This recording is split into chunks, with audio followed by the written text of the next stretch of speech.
Hello everyone, I welcome you back to the new video. In the video நம்ம என்ன பார்க்க போறோம்னு பாத்தீங்கன்னா basics of derivative. Derivative-னா என்ன? ஓகேங்களா? நம்ம வந்து எக்ஸ்சேஞ்ச்ல மல்டி கமாடிட்டி எக்ஸ்சேஞ்ச் MCX எக்ஸ்சேஞ்ச்ல வந்து பாத்தீங்கன்னா டெரிவேட்டிவ் ப்ராடக்ட்ஸ் மட்டும் தான் நம்ம கிட்ட இருக்குது. அதோட வேல்யூ அதோட அண்டர்லைங் அசெட்டை வச்சு ஆக்சுவலா டெரிவ் ஆகும். அதுதான் டெரிவேட்டிவ். ஸோ நான் வந்து ரொம்ப ஃபாஸ்டா சொல்லிட்டேன் இந்த இடத்துல திருப்பி உங்களுக்கு சொல்றேன். டெரிவேட்டிவ் வந்து ஒரு கான்ட்ராக்ட் இல்ல ஒரு ப்ராடக்ட் நினைச்சுக்கோங்க. ஓகேங்களா? அதோட வேல்யூ எங்கிருந்து டிரைவ் ஆகுதுன்னு பாத்தீங்கன்னா அதோட அண்டர்லைங் அசெட்டை வச்சு டிரைவ் ஆகுது. அதுதான் டெரிவேட்டிவ். ஒரு எக்ஸாம்பிளா சொல்றேன்னா பெட்ரோலோட விலை வந்து பாத்தீங்கன்னா எங்கிருந்து டிரைவ் ஆகுதுன்னு யோசிச்சு பாருங்க. ரொம்ப காமனான விஷயம் தான், ரைட்? க்ரூட் ஆயில் இருந்து டிரைவ் ஆகுது. ஸோ க்ரூட் ஆயில் வந்து இப்போ என்ன? க்ரூட் ஆயில் வந்து ஒரு அண்டர்லைங் அசெட் பெட்ரோலுக்கு, ரைட்? ஸோ பெட்ரோல் வந்து ஒரு டெரிவேட்டிவ். ஸோ இதே மாதிரி தான் இன்னொரு எக்ஸாம்பிள் சொல்றேன்னா கர்ட். கர்ட் எங்கேருந்து வருது? மில்க்லேருந்து வருது. ஸோ மில்க் வந்து ஒரு அண்டர்லைங் அசெட், கர்ட் வந்து ஒரு டெரிவேட்டிவ் ப்ராடக்ட், ரைட்? ஸோ ஏதாச்சும் ஒரு ப்ராடக்டோட வேல்யூ பார்த்தீங்கன்னா அதோட அண்டர்லைங் அசெட் வச்சு டெரைவ் ஆகுதுன்னா அது வந்து derivative in commodity market, in stock market. ஓகேங்களா? Derivative market. ஃபினான்ஷியல் கான்ட்ராக்ட்ல பார்த்தீங்கன்னா வந்து ஒரு எக்ஸாம்பிள் சொன்னோம், ஒரு ஈக்விட்டி மார்க்கெட். ஓகேங்களா? மார்னிங் மார்க்கெட் நம்ம வந்து ட்ரேட் பண்ணும்போது ஒரு நீங்க ஆல்ரெடி ட்ரேட் பண்ணியிருக்கீங்கன்னா உங்களுக்கு தெரியும் ரிலையன்ஸோட ஃபியூச்சர் வந்து எதுலேருந்து கால்குலேட் ஆகுது, அதோட வேல்யூ எங்கேருந்து டிரைவ் ஆகுதுன்னு பார்த்தீங்கன்னா ரிலையன்ஸோட ஷேர்லேருந்து கால்குலேட் ஆகுது, ரைட்? இதே மாதிரி தான் நம்மளுக்கு வந்து பார்த்தீங்கன்னா டெரிவேட்டிவ் எக்ஸாம்பிள்ஸ் நிறைய இருக்குது. க்ரூட் ஆயில் ஃபியூச்சர் இருக்குது, நேச்சுரல் கேஸ் ஆப்ஷன்ஸ் இருக்குது. ஸோ என்னங்க இங்கே ஃபியூச்சர்ஸு ஆப்ஷன்ஸு இந்த மாதிரி நிறைய விஷயங்கள் நான் சொல்கிறேன். அது எல்லாமே உங்களுக்கு வந்து போக போக புரியும். ஓகேங்களா? கோல்டோட ஃபியூச்சர்ஸ், ஓகேங்களா? நேச்சுரல் கேஸ், க்ரூட் ஆயில், அதுக்கப்புறம் பார்த்தீங்கன்னா copper, zinc, aluminium, silver, you name it. நிறைய கமாடிட்டி ப்ராடக்ட்ஸ் வந்து உங்களுக்கு வந்து கண்டிப்பாக இங்கே நேம்லேயே உங்களுக்கு புரியுது, ரைட்? ஸோ இதே மாதிரி தான் நம்மளுக்கு வந்து இதில் பார்த்தீங்கன்னா ஒரு ப்ராடக்ட் இல்லை நீங்கள் வந்து ஒரு கான்ட்ராக்ட் அண்டர்ஸ்டாண்ட் பண்ணிக்கோங்க. அதோட வேல்யூ பார்த்தீங்கன்னா அதோட அண்டர்லைன் அசெட்டை வச்சு டிரைவ் ஆகுது. ஓகேங்களா? ஓவராலாக ஓகேங்களா? நீங்கள் வந்து கோல்டு வாங்க போறீங்க. கோல்டோட விலை பார்த்தீங்கன்னா 50,000லேருந்து 60,000 இருக்குது. அப்படின்னா ஃபியூச்சர்லேயே பார்த்தீங்கன்னா 50,000லேருந்து 60,000 போயிருக்கும் கோல்டோட விலை. ஓகேங்களா? ஸோ அது எங்கேருந்து போகுதுன்னு பார்த்தீங்கன்னா அதோட அண்டர்லைன் அசெட் கோல்டோட விலை ஏறினா ஃபியூச்சர்லேயும் கோல்டோட விலை வந்து ஏறுது. அதுதான் ஒரு பேசிக் அண்டர்ஸ்டாண்டிங். நீங்க அண்டர்ஸ்டாண்ட் பண்ற இங்க ஒரு விஷயம். இப்போ நம்ம பாத்தீங்கன்னா செகண்ட் டாபிக்ல பேசிக்ஸ் ஆஃப் டெரிவேட்டிவ்ல நம்ம வந்து டெரிவேட்டிவ் ப்ராடக்ட்ஸை பார்க்கலாம். ஓகேங்களா? டெரிவேட்டிவ் ப்ராடக்ட்ஸ் என்ன டைப் ஆஃப் ப்ராடக்ட்ஸ் இருக்குது? ரெண்டு ப்ராடக்ட்ஸ் இருக்குது. ஒன்று வந்து ஃபியூச்சர், இன்னொன்று வந்து பார்த்தீங்கன்னா ஆப்ஷன்ஸ். ஃபியூச்சர்ல என்ன இருக்குதுன்னு பார்த்தீங்கன்னா ஒரு ஸ்பேன் மார்ஜின்னு சொல்லி ஒரு விஷயம் இருக்குது. அது வந்து ஃபியூச்சர்ல ஒரு அமௌண்ட் வந்து தேவைப்படும். ஆப்ஷன்ஸ்ல பார்த்தீங்கன்னா ப்ரீமியம்னு சொல்லி ஒரு விஷயம் இருக்குது. ஓகேங்களா? ப்ரீமியம் பேஸ் பண்ணி ஆப்ஷன்ஸோட மூமெண்ட் இருக்குது. ஸோ இந்த இடத்துல பார்த்தீங்கன்னா ஃபியூச்சரோட ஒரு எக்ஸாம்பிள் சொல்கிறேன். ஓகேங்களா? ஃபியூச்சர் அண்ட் ஆப்ஷன்ஸ் ரெண்டுமே ஒரு ஒரு எக்ஸாம்பிள் ஒரு ஒரு அண்டர்ஸ்டாண்டிங் விஷயம் நம்ம அண்டர்ஸ்டாண்ட் பண்ணிக்கலாம். ஃபியூச்சர் வந்து பார்த்தீங்கன்னா ஒரு கான்ட்ராக்ட், அது வந்து ரெண்டு பார்ட்டிஸ்க்கு பிட்வீன் ஒரு கான்ட்ராக்ட் வந்து buy and sell on the underlying asset. A future date for a price that is pre-decided in the date of contract. இதோட மீனிங் என்னன்னு பார்த்தீங்கன்னா ஒரு ஃபியூச்சர் வந்து நீங்கள் ப்ராடக்ட் வந்து வாங்கலான்னு இருக்கீங்க, அதோட அண்டர்லைங் அசெட்டில் பேசஸ் வச்சு ஒரு வாங்குறீங்க, அதோட ப்ரைஸ் வந்து டிரைவ் ஆகுது. ஸோ அதில் பார்த்தீங்கன்னா ரெண்டு கான்ட்ராக்ட் வந்து இன்வால்வ் ஆகுறாங்க. ஓகேங்களா?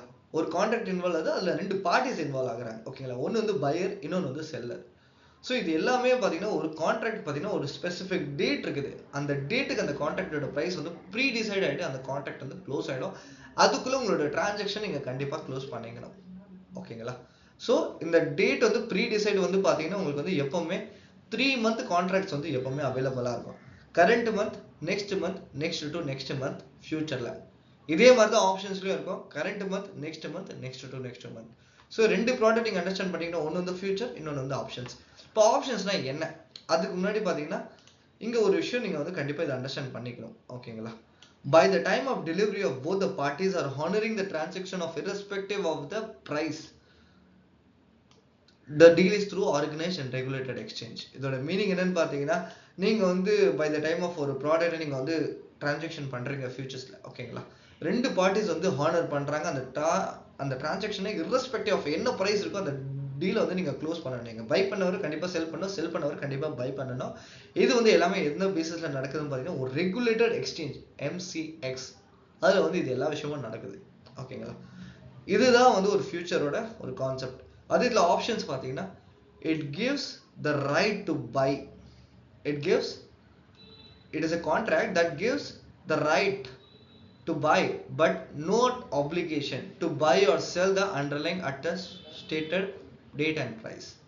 இதோட மீனிங் என்னன்னு பாத்தீங்கன்னா, நீங்க வந்து ஒரு கான்ட்ராக்ட்ல தான் வரீங்க. இதுல வந்து பாத்தீங்கன்னா உங்களுக்கு வந்து ஒரு ஆப்ளிகேஷன் இல்ல. நீங்க வந்து பை பண்ணது செல் பண்ணது ஒரு டேட்டுக்கு நீங்க கண்டிப்பா க்ளோஸ் பண்ணி ஆகணும்னு சொல்லிட்டு உங்களுக்கு வந்து ஒரு ஆப்ளிகேஷன் இருக்காது. நீங்க வந்து ஒரு சில ஸ்ட்ரைக் பிரைசஸ்லாம் இருக்குது, ஓகேங்களா? இது வந்து ப்ராக்டிக்கலா நம்ம வந்து அண்டர்ஸ்டாண்ட் பண்ணும்போது நீங்க உங்களுக்கு இந்த விஷயம்லாம் புரியும் ஆப்ஷன்ஸ் பத்தி, ஓகேங்களா? ஸோ ஆப்ஷன்ஸ்ல பாத்தீங்கன்னா நீங்க வந்து ஒரு buyer pays the premium, sellers receives the premium. Sellers வந்து பாத்தீங்கன்னா இந்த ஸ்டாக் மார்க்கெட் வேர்ல்ட்ல பாத்தீங்கன்னா ரைட்டர்ஸ்னு சொல்லுவாங்க, ஓகேங்களா? Sellers pays the premium with obligation. அவங்களுக்கு வந்து கண்டிப்பா ஒரு ஆப்ளிகேஷன் இருக்குது, ஓகேங்களா? பையர்ஸ்க்கு ஆப்ளிகேஷன் இல்லை, ஓகேங்களா? இது மேபி நம்ம வந்து கான்செப்டுக்குள்ள போகும்போது, ஓகேங்களா, ட்ரேடிங் பண்ணும்போது உங்களுக்கு ரியல் டைம்ல நம்ம வந்து அண்டர்ஸ்டாண்ட் பண்ணும்போது இன் ஃபியூச்சர் கான்செப்ட்ல உங்களுக்கு வந்து ஒன்னொன்னா எல்லாமே புரிஞ்சிடும், டீடைல் ஆகும், ஓகேங்களா? இந்த இடத்துல பாத்தீங்கன்னா நெக்ஸ்ட் நம்ம பாக்குறது ஆப்ஷன் டைப்ஸ். ஆப்ஷன்ல டைப்ஸ்க்கு முன்னாடி மேல நம்மளுக்கு திருப்பி ஆப்ஷன்ஸோட மீனிங் கொடுத்துட்டோம். ஒரு ஆப்ஷன் பாத்தீங்கன்னா contract that gives the buyer the right and the buyer and seller the right but not the obligation to deal in the underlying asset or shares, ஓகேங்களா? ஸோ அதே மீனிங் தான் நம்ம ஆல்ரெடி பார்த்துட்டோம். Option டைப்ஸ்ல பாத்தீங்கன்னா ஒரு call option, ஒரு put option இருக்கு. என்னங்க ஆல்ரெடி டெரிவேட்டிவ்ல 2 ப்ராடக்ட் இருக்குன்னு சொன்னீங்க. ஆமா, ஃபியூச்சரோட ஆப்ஷன் சொன்னேன், ஓகேங்களா? ஃபியூச்சர்ல ரொம்ப சிம்பிளான ஒரே விஷயம் தான் இருக்குது. ஒன்று ஃபியூச்சரை பை பண்ணுங்க, இல்ல செல் பண்ணுங்க, ஓகேங்களா? ஃபியூச்சர் அது ரியல் டைம்ல எப்படி ஒர்க் ஆகும்னு சொல்லிட்டு நான் எல்லாமே சொல்றேன், ஓகேங்களா? ஆப்ஷன்ஸ்ல பாத்தீங்கன்னா ஒரு கால் ஆப்ஷன் இருக்குது, ஒரு புட் ஆப்ஷன் இருக்குது. அதுதான் இங்க இருக்குது. இந்த கால் ஆப்ஷன்ல பை பண்ண முடியும், செல் பண்ண முடியும். புட் ஆப்ஷன்லயும் பை பண்ண முடியும், செல் பண்ண முடியும், ஓகேங்களா? Buy call option, sell call option, buy put option, sell put option. இதோட மீனிங் என்னன்னு சொல்லிட்டு நம்ம வந்து நேச்சர் அண்டர்ஸ்டாண்ட் பண்ணிக்கலாம், ஓகேங்களா? ஸோ நேச்சர்ல பாத்தீங்கன்னா நீங்க வந்து ஒரு கால் ஆப்ஷனை பை பண்ணணும்னு விரும்புறீங்க, ஓகேங்களா? அதோட மீனிங் என்னன்னு பாத்தீங்கன்னா மார்க்கெட் மேல போனா உங்களுக்கு ப்ராஃபிட். நீங்க வந்து ஒரு கால் ஆப்ஷன்ல செல் பண்ணணும்னு நினைக்கிறீங்க, ஓகேங்களா? நீங்க ஃபர்ஸ்ட் செல் பண்றீங்க, அதுக்கப்புறமா பை பண்றீங்க. நல்லா புரிஞ்சுக்கோங்க, நீங்க ஒரு ப்ராடக்ட் இங்க வந்து வாங்கிட்டு விற்கலாம், வித்துட்டு வாங்கலாம். இது வந்து ஸ்டாக் மார்க்கெட்ல ஒரு கான்செப்ட் இருக்குது, ஓகேங்களா? ஏன்னா நீங்க வந்து இங்க வந்து பாத்தீங்கன்னா ஒரு கான்ட்ராக்ட்ல டீல் பண்றீங்க. உங்களுக்கு வந்து ஒரு பவர் இருக்குது. நீங்க ஒரு ப்ராடக்ட் வாங்காம நீங்க ஃபர்ஸ்ட் வித்துட்டு ஹையர் த பிரைஸ்ல செல் பண்ணிட்டு லோவர் த பிரைஸ்ல நீங்க வாங்குறீங்க. சிம்பிளான விஷயம். நீங்க ஒரு பிரைஸ்ல செல் பண்ணிருக்கீங்க, அந்த பிரைஸ்ல இருந்து கீழே வந்து நீங்க வாங்குறீங்கன்னா, அதை பை பண்றீங்கன்னா கண்டிப்பா உங்களுக்கு வந்து அது ப்ராஃபிட்டா இருக்கும். இதுதான் ஒரு அண்டர்ஸ்டாண்டிங், ஓகேங்களா? ஸோ இந்த இடத்துல நீங்க வந்து கால் ஆப்ஷன் செல் பண்றீங்கன்னா நீங்க வந்து மார்க்கெட் கீழே போகும்னு சொல்லி ஒரு ப்ரெடிக்ஷன் வச்சிருக்கீங்க. அதே இடத்துல நீங்க புட் ஆப்ஷன் வாங்குறீங்கன்னா மார்க்கெட் கீழே போகும்னு சொல்லி ப்ரெடிக்ஷன் வச்சிருக்கீங்க. நீங்க ஒரு புட் ஆப்ஷன் செல்லரா இருக்கீங்கன்னா மார்க்கெட் மேல போகும்னு சொல்லிட்டு ப்ரெடிக்ஷன் வச்சிருக்கீங்க, ஓகேங்களா? ஸோ இந்த பை அண்ட் செல், ஓகேங்களா, நீங்க எப்பவுமே 2 டிஃப்ரெண்ட் ப்ராடக்டா நினைச்சுக்கோங்க. Call option, put option are 2 different products. இது வந்து ஒரு 2 டிஃப்ரெண்ட் ப்ராடக்ட்ஸ், ஓகேங்களா? ஆனா இந்த கால் ஆப்ஷன்லயே நீங்க ஒரே கால் ஆப்ஷன்ல பை பண்றீங்க, செல் பண்றீங்க. அதே மாதிரி அதே கால் ஆப்ஷன்ல நீங்க புட் ஆப்ஷன்ல நீங்க பை பண்றீங்க, செல் பண்றீங்க, ஓகேங்களா? சிம்பிளான அண்டர்ஸ்டாண்டிங் தான். நீங்க புட் ஆப்ஷன்ல பண்ணது நீங்க கால் ஆப்ஷன்ல க்ளோஸ் பண்ண முடியாது. நீங்க வந்து புட் ஆப்ஷன்ல ஒரு பை பண்ணிட்டீங்க, ஓகேங்களா? நீங்க கால் ஆப்ஷன்ல போய் அதை போய் செல் பண்ண முடியுமா? பண்ண முடியாது.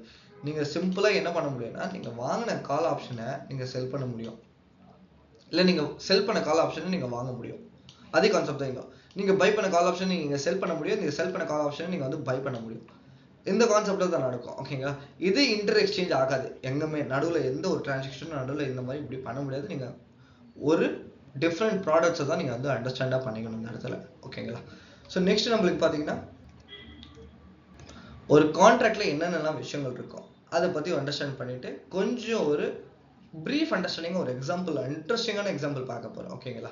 ஸோ ஒரு கான்ட்ராக்ட்ல என்ன இருக்குது? ஒரு பையர் இருக்காரு, ஒரு செல்லர் இருக்காது, ஒரு பிரைஸ் இருக்குது, ஓகேங்களா? அதுல பாத்தீங்கன்னா லாட்ல இருக்குது. லாட் தான் குவான்டிட்டி. ஒரு லாட்ல எவ்வளவு குவான்டிட்டி இருக்குது, ஓகேங்களா? நீங்க இங்க எங்குமே டெரிவேட்டிவ்ல பாத்தீங்கன்னா ஒரு குவான்டிட்டியில வாங்க மாட்டீங்க. ஒரு லாட்ல தான் வாங்குவீங்க. அந்த லாட்ல எவ்வளவு குவான்டிட்டி இருக்குன்னு சொல்லிட்டு ஒரு ப்ரீ டிஃபைன்டா இருக்கும் அது எல்லாமே, ஓகேங்களா? அதுக்கு ஒரு எக்ஸ்பைரி இருக்குது. ஸோ ஒரு கான்ட்ராக்ட்ல ஒரு பையர் இருக்காரு, ஒரு செல்லர் இருக்காரு, பிரைஸ் இருக்குது, குவான்டிட்டி இருக்குது, எக்ஸ்பைரி இருக்குது. இது எல்லாமே பாத்தீங்கன்னா உங்களுக்கு வந்து ஒரு கான்ட்ராக்ட்ல இருக்குது. நம்ம இங்க வந்து பாத்தீங்கன்னா ஒரு ரியல் எஸ்டேட் எக்ஸாம்பிள் வச்சுக்கலாம், ஓகேங்களா? நீங்க ரியல் எஸ்டேட்ல டீல் பண்ணலான்னு இருக்கீங்க, ஓகேங்களா? அந்த இடத்துல பாத்தீங்கன்னா உங்களுக்கு வந்து ஒரு ஸ்பாட், அட்வான்ஸ் டோக்கன், ஓகேங்களா? இந்த மாதிரி 3 விஷயங்கள் இருக்குது. ஸ்பாட்னா என்ன? நீங்க வந்து ஃபுல் கேஷ்ல பேமெண்ட் பண்ணிடுறீங்க. நீங்க இந்த அட்வான்ஸ்ல பாத்தீங்கன்னா ஃபுல் கேஷ்ல நீங்க வந்து கொஞ்சமா தான் பேமெண்ட் பண்றீங்க, அட்வான்ஸ் அமௌண்ட். ஓகேங்களா? டோக்கன் அட்வான்ஸ்னா என்ன, நீங்க வந்து ஒரு ஜஸ்ட் ஒரு ப்ரீமியம் அமௌண்ட்டை நீங்க பே பண்ணிக்கிறீங்க. ஓகேங்களா? இதுதான் 3 வித்தியாசமான ஒரு விஷயங்கள் இருக்குது. கரெக்ட்டுங்களா? நீங்க ரியல் எஸ்டேட் வாங்கும்போது பாத்தீங்கன்னா 20 லட்ச ரூபா ஒரு ஃபிளாட் இருக்குது. அது ஒரு எக்ஸாம்பிளாவே நம்ம அண்டர்ஸ்டாண்ட் பண்ணிட்டு போயிடலாம். 3 பர்சன் இருக்காங்க. பர்சன் ஏ, பி, சின்னு அண்டர்ஸ்டாண்ட் பண்ணிக்கலாம். அவங்க 3 பேரும் பாத்தீங்கன்னா என்ன பண்றாங்கன்னா, ஒரே ஒரு ஃபிளாட்ல எல்லாருமே பாத்தீங்கன்னா என்ன பண்றாங்கன்னா ஒரு 1000 ஸ்கொயர் ஃபீட்டை வாங்குறாங்க. ஒரு ஸ்கொயர் ஃபீட்டோட விலை 2000 ரூபாய். ஓவரால் எவ்வளவு இன்வெஸ்ட்மெண்ட் ஆக? 20 லட்சம் ரூபாய். இதுல என்ன இன்வால்வ் ஆகுது? ஒரு party A and be involve ஆகுது, பை பண்றாங்க, செல் பண்றாங்க. இதுல பாத்தீங்கன்னா ஒரு பிரைஸ் இன்வால்வ் ஆகுது, ஒரு ஸ்கொயர் ஃபீட்டுக்கு எவ்வளவு இருக்குது. குவான்டிட்டி பாத்தீங்கன்னா 1000 ஸ்கொயர் ஃபீட் இருக்குது. கான்ட்ராக்ட் பாத்தீங்கன்னா 3 மாசம் கான்ட்ராக்ட் இருக்குது, எக்ஸ்பைரிக்கு. ஓகேங்களா? இதுக்குள்ள இந்த டிரான்சாக்ஷனா ஃபுல்லாவே முடிஞ்சிடணும்.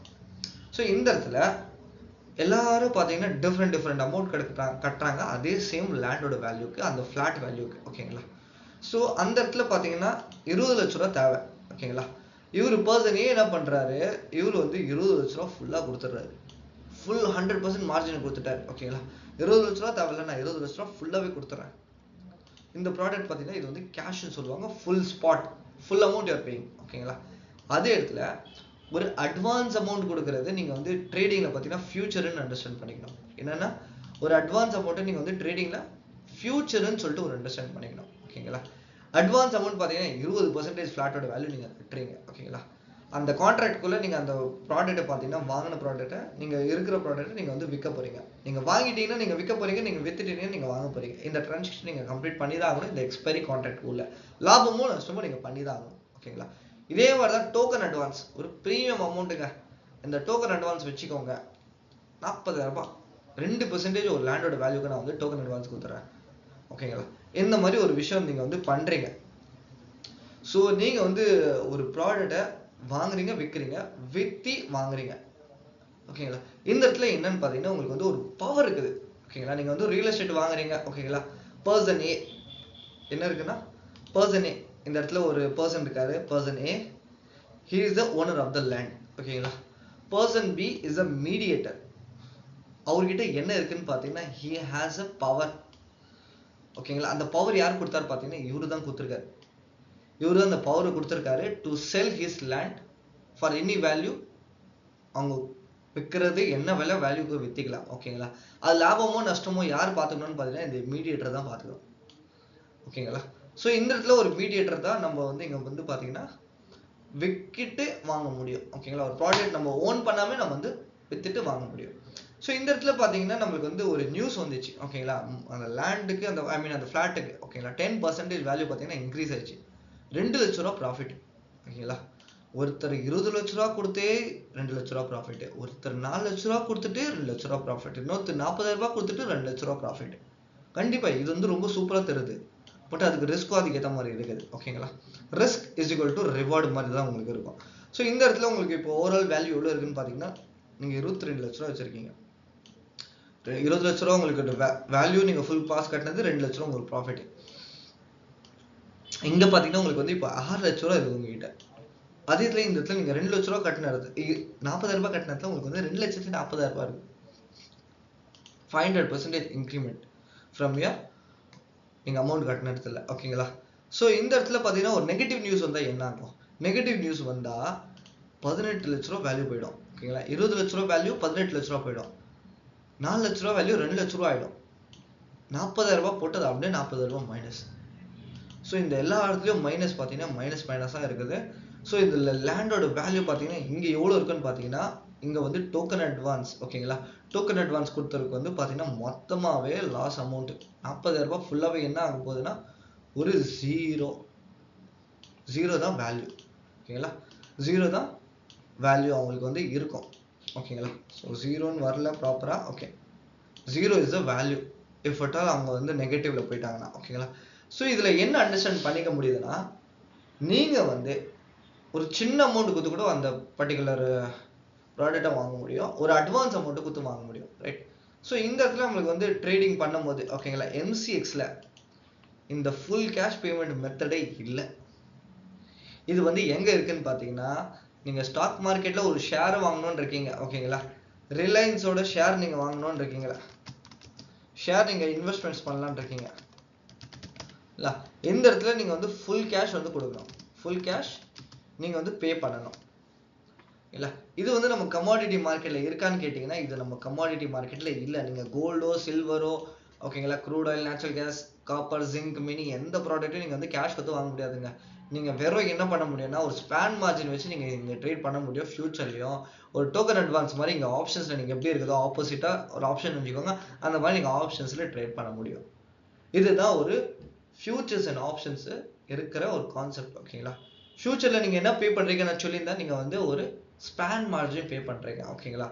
ஸ்பேன் மார்ஜின் அப்படின்னு என்னன்னு சொல்லிட்டு ஒரு ஜஸ்ட் ஒரு 10 செகண்ட்ஸில் நம்ம அண்டர்ஸ்டாண்ட் பண்ணிக்கலாம் ஓகேங்களா. ஒரு வேல்யூ எவ்வளோ இருக்குது, 20 lakh rupees right. 20% of this overall value எவ்வளோ, 20% எவ்வளோ, 4 lakh rupees. This is span margin. நீங்கள் ஒரு ஸ்பேன் மார்ஜின் கொடுத்துட்டு நீங்கள் வாங்குறோட ப்ராடக்டோட ஓவரால் வேல்யூ எவ்வளோன்னு பார்த்தீங்கன்னா 20 லட்ச ரூபா. நீங்கள் குறிப்பிட்ட ஒரு அமௌண்ட் கொடுத்துட்டு நீங்கள் அதை வந்து ப்ராடக்ட் ஃபியூச்சர் வந்து ட்ரேட் பண்ணுறீங்க, அதுதான் ஸ்பேன் மார்ஜின். ஸோ இந்த இடத்துல வந்து சில கொஞ்சம் புது விஷயம் நீங்கள் கற்றுருப்பீங்க, டெரிவேட்டிவ்னா என்னன்னு சொல்லிட்டு. ஸோ நீங்கள் வந்து நெக்ஸ்ட் வீடியோ பார்க்கறதுக்கு முன்னாடி இந்த வீடியோவை திருப்பி ரீகலெக்ட் பண்ணி பாருங்கள், அண்டர்ஸ்டாண்ட் பண்ணிக்கோங்க, அதுக்கப்புறமா நெக்ஸ்ட் வீடியோ பாருங்கள். Thank you so much for watching this video. I will see you in the next video.